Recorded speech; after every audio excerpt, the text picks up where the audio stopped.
Solo ಪಂದ್ಯವನ್ನ draw ಮಾಡಿಕೊಂಡ ಶ್ರೀಲಂಕಾ ತಂಡ wicket ಪಡೆಯಲು ತಿಣುಕಾಡಿದ ಭಾರತೀಯ ಬೌಲರ್ಗಳು ಬಾಕ್ಸ್ ಆಫೀಸ್ನಲ್ಲಿ ಕೊಳ್ಳೆ ಹೊಡಿತಾ ಇದೆ ಟಾಕ್ಸಿಕ್ ಸಿನಿಮಾ ಕಾಮನ್ ಮ್ಯಾನ್ ಚಿತ್ರದ ಪ್ರಚಾರ ಭರಾಟೆ ಶುರು. ಈ ಸುದ್ದಿಗಳನ್ನು ನೋಡೋಣ ಎಂಟರ್ಟೈನ್ಮೆಂಟ್ ನ್ಯೂಸ್ ಟಾಪ್ 9ನಲ್ಲಿ.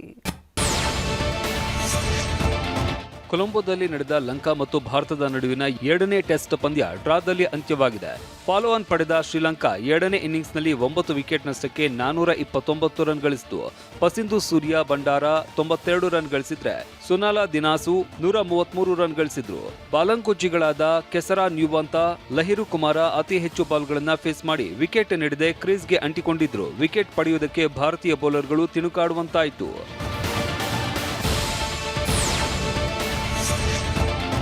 ಕೆರೆಬೇಟೆ ನಂತರ ಗೌರಿಶಂಕರ್ ಅಭಿನಯದಲ್ಲಿ ಬರ್ತಾ ಇರುವ ಕಾಮನ್ ಮ್ಯಾನ್ ಚಿತ್ರ ರಿಲೀಸ್ಗೆ ರೆಡಿಯಾಗಿದೆ. ಹೀಗಾಗಿ ಚಿತ್ರತಂಡ ಬಂಡೆ ಮಹಾಂಕಾಳಿ ದೇವಸ್ಥಾನದಲ್ಲಿ ಕಾಮನ್ ಚಿತ್ರದ ಪ್ರಮೋಷನ್ನ ಟ್ರಕ್ಗೆ ಚಾಲನೆ ನೀಡಲಾಗಿದೆ. ನರಸಿಂಹಮೂರ್ತಿ ಕತೆ ಹಾಗೂ ನಿರ್ಮಾಣದಲ್ಲಿ ಮೂಡಿ ಬರ್ತಾ ಇರುವ ಈ ಚಿತ್ರವನ್ನ ಓಂ ಸಾಯಿ ಪ್ರಕಾಶ್ ನಿರ್ದೇಶನ ಮಾಡಿದ್ದಾರೆ. ಅಂದಹಾಗೆ ಸೆಪ್ಟೆಂಬರ್ 25ಕ್ಕೆ ಸಿನಿಮಾ ಬಿಡುಗಡೆಯಾಗ್ತಾ ಇದೆ.